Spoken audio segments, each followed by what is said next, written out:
the largest metropolis in America. 8 million people scattered across 5 boroughs, each a city in itself. The core of the Big Apple, the bustling borough of Manhattan. Like no place on Earth, New York is famed for its pace. Yet life here would slow to a crawl without one vital piece of infrastructure. Perhaps the most famous transportation system in the world. The New York subway.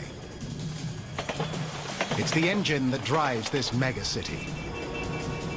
75% of New Yorkers have no car. They don't need one. New York has the best transit system in America. Yet the subway is a system under siege. Daily it faces a triple threat. From man, from nature, and from time. Count the perils, and the mind reels. 2/3 of the subway runs underground, under roads, under rivers, under skyscrapers. The system truly carries the weight of the city on its shoulders. Billions of tons of concrete and steel, asphalt and earth, all bearing down. Millions of liters of water threatening to flood in. A 100-year-old network struggling to keep up. And the most ominous number of all, 9/11. In these dark shadows, the specter of terrorism is no illusion. It's a nightmare New York survived and struggles daily to never relive.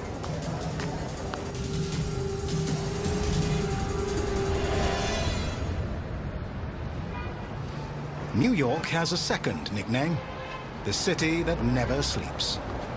An insomniac metropolis in perpetual motion. Like the city, the subway never rests. It runs 24 hours a day, 7 days a week.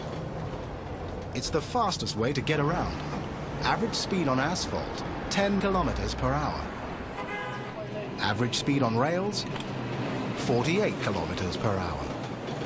Conceived in the 19th century, it was the world's first subway with 4-track service. 2 local tracks, 2 express. No waiting. In a city choked by congestion, the subway was a breakthrough.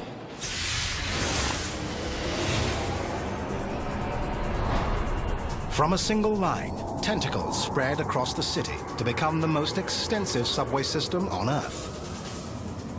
27 lines run along 1,300 kilometers of track, enough to stretch from Rome to Amsterdam. Linking the system, 468 stations, more than any other system in the world. The system extends its reach through a complex web of infrastructure. 68 bridges over land and water. 14 tunnels under rivers. 2 key rail links. And one of the world's oldest ferries.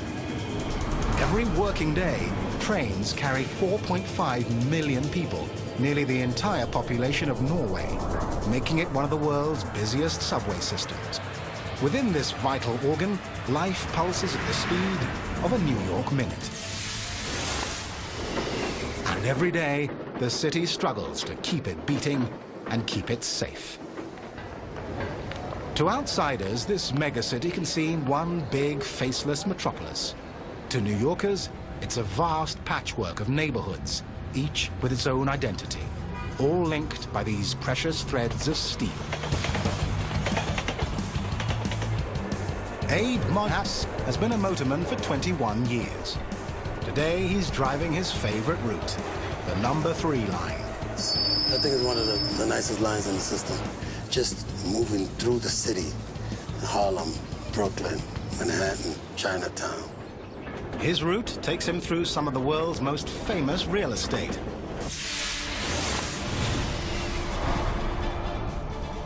Central Park, a green oasis in an asphalt jungle.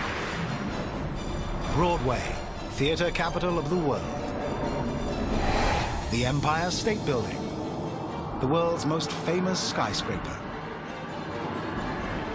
Greenwich Village, America's haven for bohemians. Wall Street, New York's bastion of finance. And a plot of hallowed ground, the open grave of the World Trade Center. Since the first line opened 100 years ago, the subway and the city have shared a single fate. Their history runs on the same track. Whatever lies ahead, city and subway will falter or prosper as one. Yet for the motormen who drive the trains, it's no joyride. One of the biggest misconceptions of this job is that it's very easy. You have to pay very, very close attention to every little detail. Every motorman shares the same motto: safety first. They're forever on the lookout for danger, from hazards, large or small, mechanical or man-made. Every workday starts with a safety inspection, because on a system this big and this busy, the devil is in the details. I check it from top to bottom, all the cabs, everything, make sure the doors work, make sure the brake system works. If Abe finds anything wrong, he has the power to prevent a train from going into service. My main job is the safe movement of that train. I have a lot of people in my hands. It can be a little nerve-wracking sometimes. On the subways of New York, train operators collide with a dilemma: an inflexible schedule and an unpredictable metropolis. We are expected to be perfect every single day. You're dealing with millions of people, and all it takes is one person to delay everything. It could be a sick passenger. It could be a crime. Just because his train disappears underground doesn't mean trouble won't follow. On a normal day, Abe's biggest concern isn't terrorists, it's his fellow citizens. New York is New York. We have crime up here and down there, just like we do in the streets. Anything that happens in the street happens in the subway. The subway also carries its own built-in hazards. In 1991, 5 people were killed and more than 200 injured when a train derailed in Manhattan. In 2000, 66 people were injured when another train derailed in Brooklyn. Accidents on the subway are like farms in Manhattan, a rarity. Yet no motorman can take the throttle without looking over his shoulder at the disasters that struck other systems. 1975. A crowded rush-hour train crashes into a dead end on the London Underground. 43 people die. 1995. The worst subway disaster in history. In the capital of Azerbaijan, a crowded subway train catches fire in a tunnel. Some 300 people perish. Then there's terrorism. French police blame radical Muslims for a 1995 attack on the Paris metro. Russian police suspect terrorists in the 2004 bombing of the Moscow subway. Perhaps the most frightening, the deadly sarin gas attack on the Tokyo subway that sent thousands to the hospital and 12 to their grave. And then came 9/11. It drove the message home.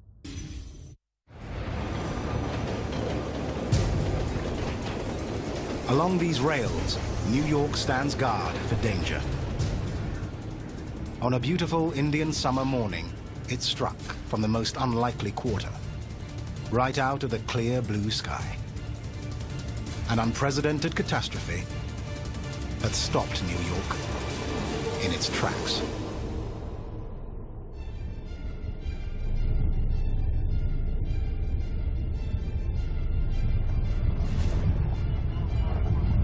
People remember two kinds of images from 9/11. This is the other one. Hundreds of thousands of subway riders walking for safety, walking for home, walking anywhere. In the wake of the terrorist attack on New York's World Trade Center, the world's biggest subway system shut down. All day long, the whole world watched the horror unfolding above ground. No one saw what happened below. A transit catastrophe. When the Twin Towers fell, the collateral damage took out the Cortlandt Street subway station. Almost 430 meters of tunnel destroyed. 4 subway lines severed. Passengers escaped, but 3 trains were crushed under a mountain of rubble. But this is New York, the city that never sleeps and never stops moving. Before the day was over, New York began drafting plans to restore service and rebuild. Dusting off blueprints from 1915, architects designed a new station. It took months just to clear the rubble. Experts said it would take years to rebuild. They were wrong. 1 year and 4 days after 9/11, all 4 subway lines had reopened. A triumph in the wake of tragedy. But at Ground Zero itself, the transit system was still digging out from under. The station hit hardest lay 5 floors beneath the World Trade Center. End of the line for the Port Authority Trans-Hudson Corporation, the PATH train.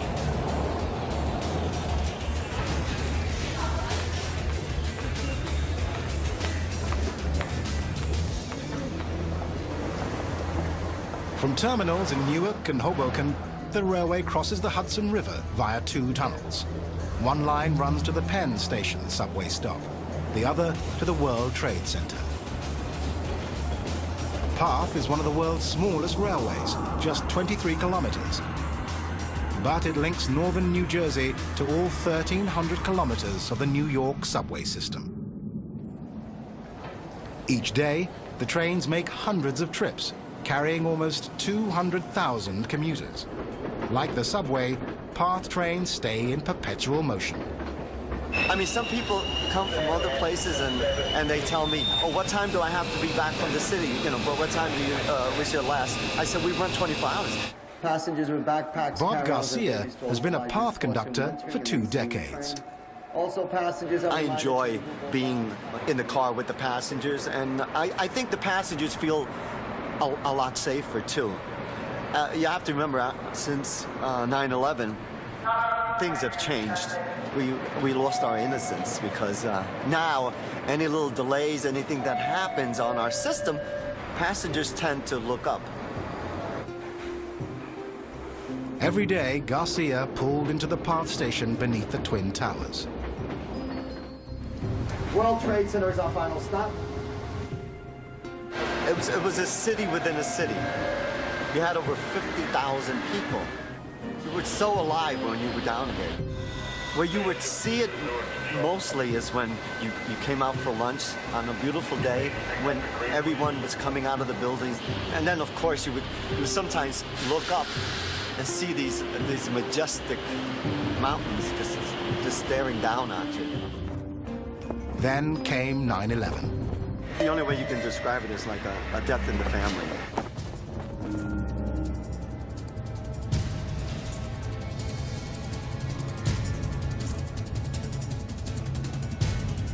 The collapse of the World Trade Center's South Tower obliterated the PATH station. The station is the lowest point on the Trade Center site. All the water from fighting the fires poured in. Broken water mains flooded the PATH tunnel all the way to New Jersey. Workers built a temporary plug to seal the tunnel. It took 40 days to pump all the water out. A crucial link to the subway system was destroyed. Now began the hard work, rebuilding. An unprecedented feat of transit engineering. Workers gutted 1.5 kilometers of tunnels. They replaced ties, track, ductwork, and strung almost 100 kilometers of cable. All the while, other crews worked 16-hour days, 6 days a week, to rebuild the entire station from scratch. In November 2003, the station reopened, the first public space to open on the Trade Center site since 9/11. Workers finished the job 1 month ahead of schedule. Said it couldn't be done, but it was done.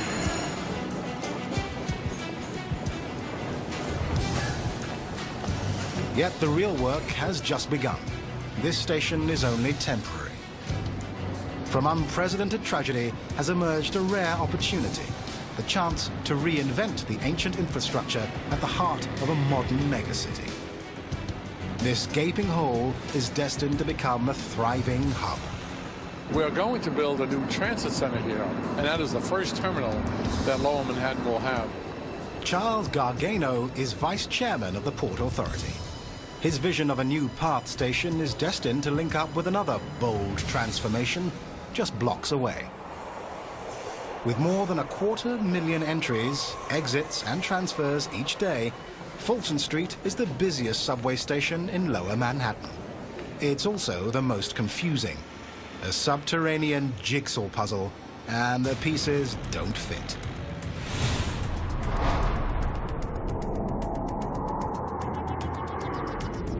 The Fulton Street subway station is actually a complex of 6 stations, built over 3 decades, to serve 12 competing subway lines, each fighting for passengers. Discouraging transfers between lines was deliberately built in. For almost a century, commuters groped through this transit nightmare. Then it got worse. When the PATH train station was built, no one envisioned a link to Fulton. The result? 2 key rail hubs and no connection. Now comes a multi-billion-dollar operation to untangle veins and unclog arteries, to smooth transfers among subway lines and tunnel a direct connection between the subway and the trains. Stations will be consolidated into one vast hub. Connections will be direct. Moving walkways will flow from one system to the next. In turn, the new PATH hub will forge direct connections to buses, ferries, and subway lines. It's no mere facelift, it's major surgery to close a gaping wound and put a shattered puzzle back together.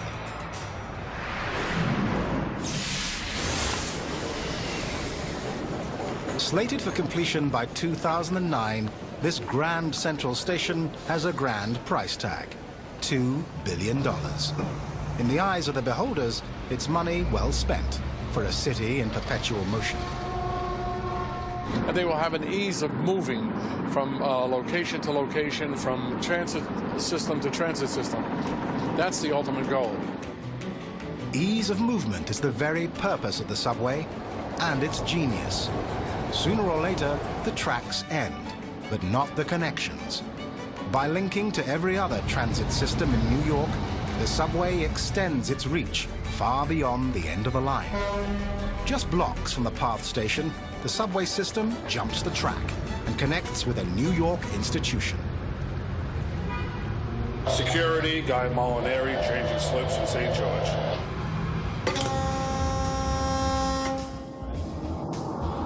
Isolated in New York Harbor, Staten Island is the only borough in New York with no subway. But 5 miles away on Manhattan, Staten Island meets the subway at the Whitehall station. The link? The famed Staten Island Ferry. It takes you down to the water's edge and beyond. Every weekday, 5 boats move the equivalent of a large town. 104 daily trips, 70,000 passengers per day, 20 million people a year. Like the subway, the ferry runs 24 hours and never takes a holiday. Unlike the subway, it's free. It's New York's most reliable form of mass transit. More than 96% of the trips run on schedule, despite sleet, snow, fog, and traffic. New York Harbor is one of the busiest harbors in the world, and of course the Staten Island Ferry is operating right in the middle of New York Harbor. James DeSimone is Chief Operations Officer of the Staten Island Ferry. Today he makes the crossing on the pride of his fleet, the Guy V. Molinari. It's bigger than his older ferries. Each trip, up to 4,400 lives are in his hands. about as many as 4 subway trains. Safety is at a premium. As it moves through New York's crowded harbor, the Molinari carries an electronic life preserver, the collision avoidance system. In real time, it constantly tracks the name, position, and course of every vessel in the harbor. Life-saving data when the fog rolls in and the harbor turns to pea soup. It keeps this critical link from sinking. Within half an hour, the ferry connects with the subway at the tip of Manhattan and puts commuters back on track. For most of its history, Lower Manhattan was as isolated as Staten Island. The oldest part of New York, it was an island unto itself, marooned between the Hudson River and the East River, cut off from the other boroughs. Today, a network of bridges and tunnels links Manhattan to the rest of the city and extends the reach of the subway to the farthest corners of the Big Apple. These links form the backbone of the subway system. If they break, the entire system shatters into fragments. Among the biggest links, the Manhattan Bridge. On its outside lanes, it carries the subway over the East River, between Manhattan and Brooklyn. Dr. Bojidar Yanev is an engineer for the city of New York. His job, safeguarding the bridge, not against terrorism, but time.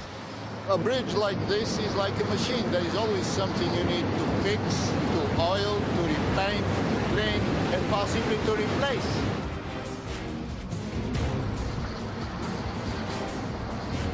The Manhattan Bridge needed major repairs at a relatively early age. The threat came from the very trains it was built to carry. Held in place by steel cables, the Manhattan has the advantages and drawbacks of a suspension bridge. One advantage, it can flex. One drawback, it can flex. That drawback emerged when the first subway train crossed. As the heavy cars pass, the bridge sways. One side dips, the other rises, a full meter. Steel isn't made to flex. The relentless torsion snapped off beams spanning the lower roadway. The Manhattan Bridge was so neglected, the tracks finally had to be closed for repairs.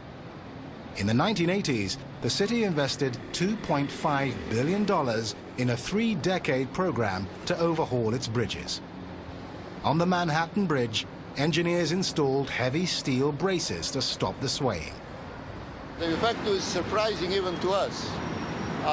The rocking motion really abated. Thanks to major surgery, the bridge survived. So the subway rolls on.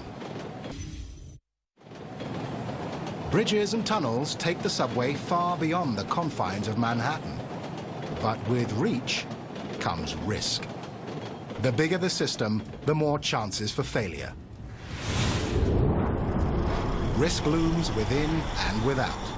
The subway winds through New York neck and neck with water mains and power lines. A breakdown in another system can ripple into the subway. Above ground, track is vulnerable to the elements, sleet, snow, and the warping of summer heat. Below ground, the ever-present danger of flooding. Throughout the system, the unforeseen hazards of random accidents. Like a tumor unnoticed, an isolated problem can magnify into a malignant growth. In this vital organ, the best defense is early detection.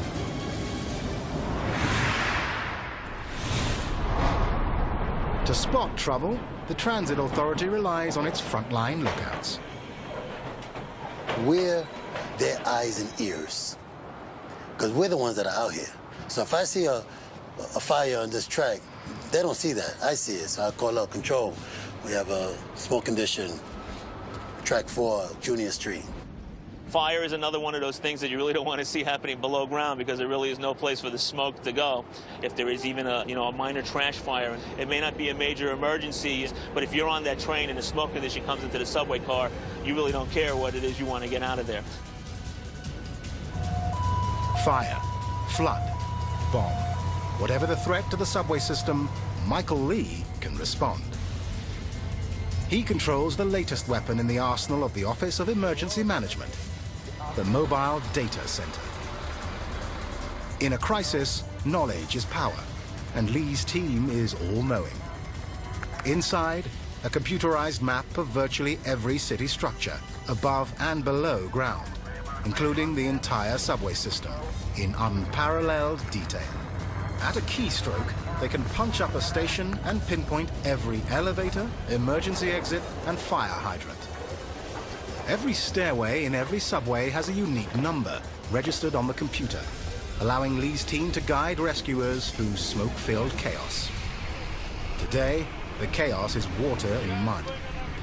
Well, we had a 20-inch water main break right in front of that location there where our backhoe is. Stephen Zimmerman is among the platoon of workers called up to close the break. This happens a lot, especially in Manhattan. There's a lot of infrastructure in one small area, and it's on top of one another. The flooding is so bad, it threatens to undermine nearby buildings. Residents are forced to evacuate. It gets worse. Buried beneath the street, right beside the water main, a high-voltage power line. In response, a slew of departments and agencies descend on the scene. Police, fire, transit, transportation, utility. It's the kind of trouble tailor-made for the data center. It can be a complex situation to make sure that we have all the right agencies on scene and that we're working and coordinating properly to make sure that the job's getting done. To guide each agency, the data center can pull up an exact layout of the surrounding infrastructure. Power lines, building footprints, and most critically, subway lines. If the flood reaches the tracks, the water will become electrified and the line will have to shut down. For the duration, this will be the brains of the operation. The water main burst 3 days ago. Still more days will pass before the scene is back to normal.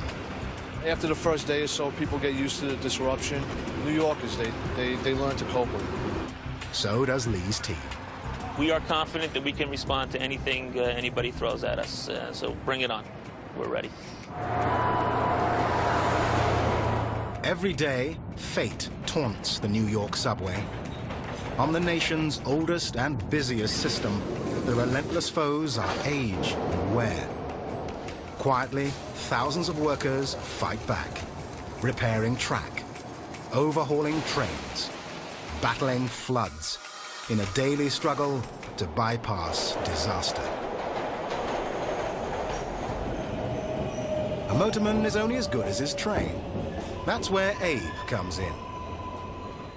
At day's end, when he reaches the end of the line, he still makes one more stop, the dispatcher's office. I'm there in case a train comes in that's vandalized or dirty or it has mechanical difficulty. They'll say, hey, do me a favor, take that to the yard.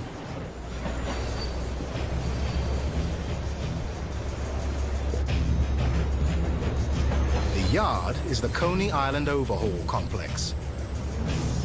It's a legend unto itself. The largest train repair shop in North America. It sprawls across 30 hectares, a third of them enclosed. 7 days a week, in round-the-clock shifts, a small army of 750 workers toils to keep the trains running. It's serious business. The cars carry millions of lives every day, and each life rests in these hands. The transit system has 6,500 cars, the largest fleet in the world.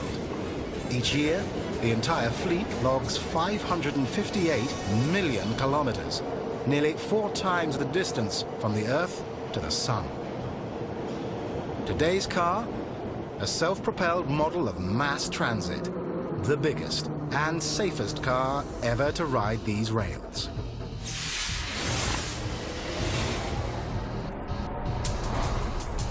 The newest model is 15.5 meters long and weighs 32 tons.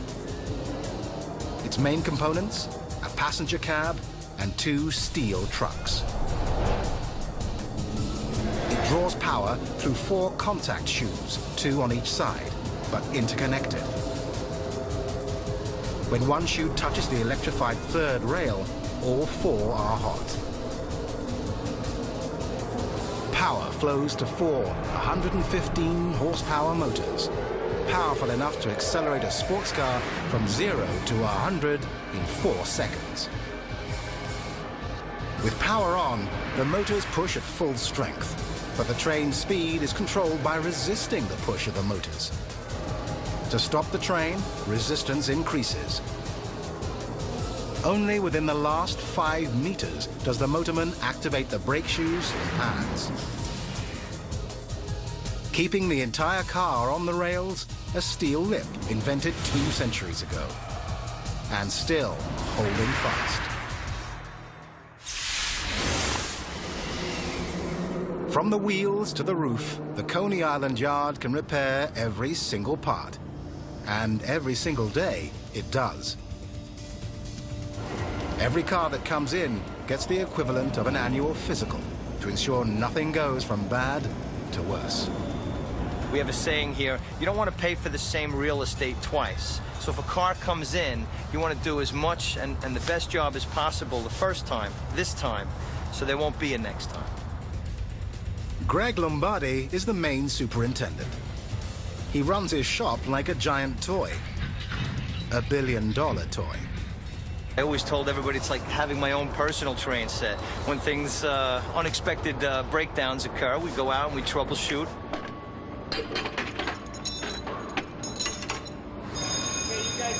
Overhead!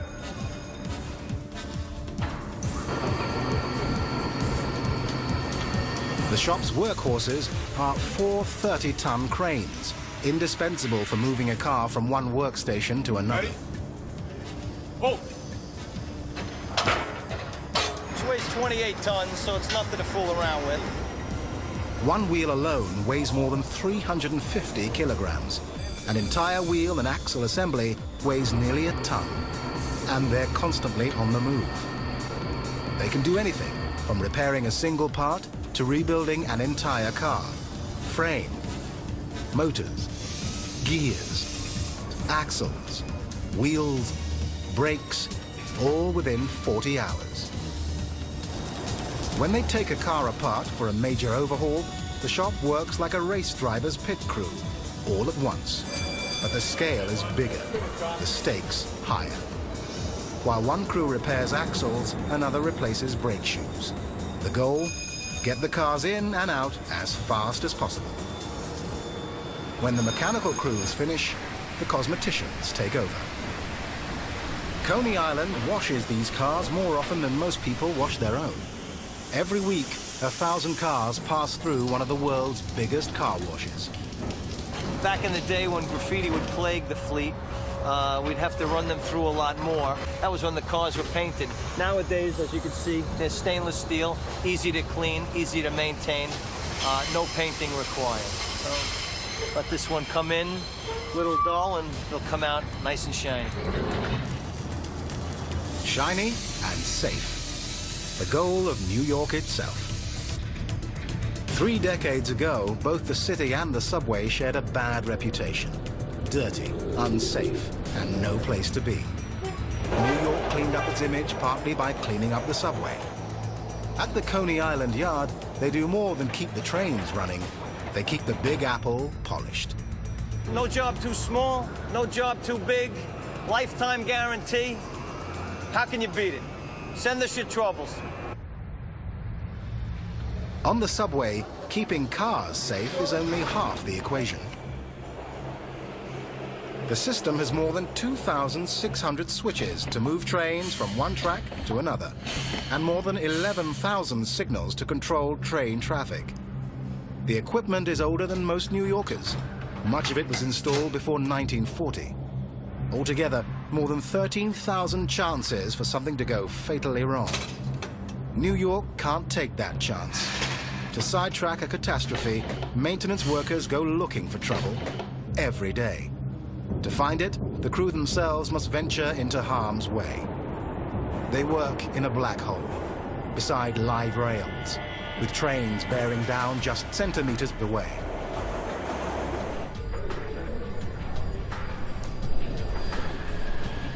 This is the track simulation room. 46 meters of subway, recreated down to the last wire, tie, and bolt. The only difference, these rails are lifeless. In the field, they carry a lethal dose of electricity, 600 volts. With crews working centimeters from death, accuracy counts. Bob Dorino is one of the instructors. Students get a chance to take apart their equipment, to adjust their equipment, to get a true feel for what they're going to experience when they're out in the real world doing the actual job of keeping New York City safe. The workers keep the signal system running, and the signal system keeps the trains running safely. It works through modern electronics and old-fashioned mechanics. All tracks are divided into 300-meter sections called blocks that electrically detect the presence of a train. When a train enters the block, it passes over a set of insulated joints in the rails. The wheels short-circuit the joints and activate a signal to regulate traffic behind the train. If the train maintains speed, the signal remains green. If the train slows down, the signal changes to yellow. If the train stops, the signal changes to red. At the same time, a life-saving backup is automatically activated. A T-shaped device at track level called a trip. Its purpose? Avert a collision. If the next train misses or ignores the red signal, the trip will catch it. When the train passes over, a safety lever beneath the carriage strikes the trip and engages the brakes. When the signal turns yellow or green, the trip lowers, and the tracks are clear to proceed. Signals work in tandem with the equipment that safely moves a train from one track to another, the switch. The movable rails are called switch points. They guide a train down one track or the other through the simplest of technology. The train has a flange that hangs down from one side of the wheel. This flange rides on the innermost part of the rail. As the train moves along the track, the flange would then grab this portion of the rail and be guided accordingly. One mistake, the trains could derail or collide. It demands a foolproof system, a mechanism that forbids both mischief and error. It's called an interlocking machine. Each lever on the machine corresponds to a signal or switch on the track. The failsafe in the machine is a set of steel bars that give the machine its name. They interlock, allowing safe movements and forbidding unsafe movements. The flawless logic of the interlocking machine heads off two of the worst threats to the subway system: derailment and collision. But just beneath the surface, another threat lurks, and another machine toils. Two networks that crisscross Manhattan. One, a man-made network of tracks and stations. The other, a natural network of streams and springs. A century ago, to build the subway, engineers had to pump out billions of liters of groundwater. They're still pumping. On average, New York City stands just 1 meter above sea level. 60% of the subway system runs underground. The lowest station lies 55 meters below street level. Throughout the system, water everywhere. The flow never ends. It comes from rainfall, groundwater, and water main breaks. If it seeps into subway tunnels and touches the electrified third rail, it can disrupt the signals and trigger a disaster. To avert danger, the Transit Authority mans nearly 300 pumps throughout the subway system, 24 hours a day. The 4 pumps in this room alone can churn out 15,000 liters a minute. On an average day, the pump rooms throughout New York disgorge 49 million liters of water, enough to fill 50 Olympic swimming pools. The water flows into underground sumps, then into the sewers, keeping the subway high and dry.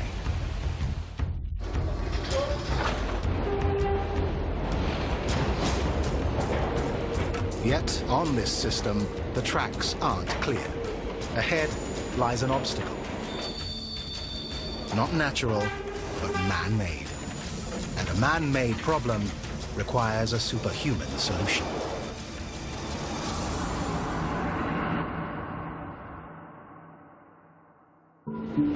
Sometimes New York is its own worst enemy. On America's busiest subway, a bulging artery threatens to hemorrhage. The threat comes not from nature or time, but man. Too many people.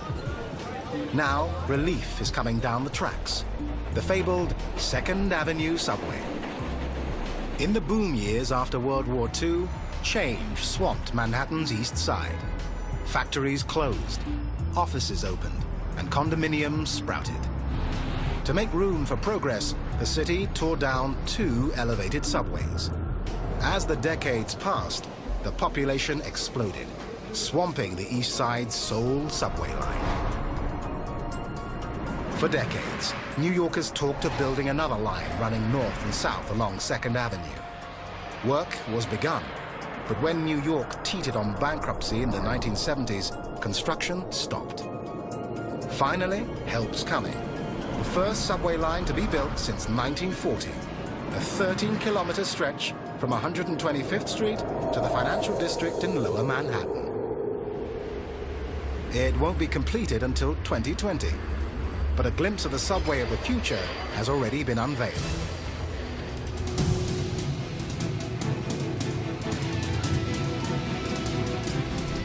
Well, you can see the Atlantic Ocean behind me, and I'm surrounded by an ocean of glass here. Rich Maris manages the Stillwell Terminal project on Coney Island. With 8 tracks, it's the biggest subway terminal in the world. It's also one of the oldest in the New York system. Over the past 2 decades, the Transit Authority has renovated almost half its stations. But when Stillwell's turn came, it was judged beyond repair. Instead, they tore it down and started over. This is tomorrow's terminal today. 4 subway lines terminate at Stillwell. Each was once covered by a small canopy that failed to protect trains and passengers from the elements. No more. Stillwell now shelters beneath a roof the size of a football field. But this roof does far more than keep commuters dry. It powers the station. The roof is made of 2,600 photovoltaic panels. Every year, each solar-powered panel generates enough electricity to power an average household for 3 days. Together, they'll generate half the station's daily electricity. It's one of the best uses of solar power in any subway on Earth. The roof is not just economical, it's safe. Engineers test the panels by firing a 2x4 from a projectile gun at 160 kilometers per hour, simulating the debris of a hurricane. They will not break. They fracture, but they won't go through. This roof is strong enough to handle your weight. You can walk all over the glass if you want to. You have to. To avoid disruptions on the platforms below, the roof was designed to be maintained from above. Like arteries in a body, the subway ensures the health of its host. As the station comes back to life, it may revive an ailing limb of this megacity. Back in the early 1900s, Coney Island was probably the original version of what Disney World is today. Everyone came here. This was a city of lights. This roof now has started the return of Coney Island. An entire neighborhood moves forward because Stillwell is back on track.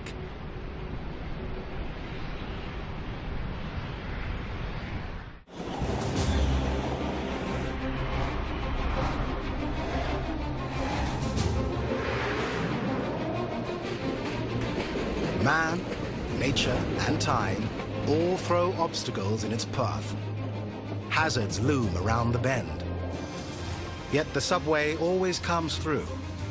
A well-oiled machine in perpetual motion, speeding to the service of a restless metropolis. The system works. It works very, very well.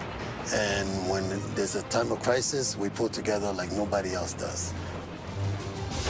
It's all about pressure and time. How much pressure can you take over a certain amount of time? Some people rise to the occasion, some fold under the pressure, so to speak. We all need reassurances nowadays, you know. It's a different world. Once in a while, I take a peek through my window, and I see everybody very relaxed. Sometimes you see people sleeping, a whole carload of people sleeping. They feel safe. If they didn't feel like that, they wouldn't be asleep. Rocked to sleep, safe inside this metal cocoon. The city that never sleeps finally rests.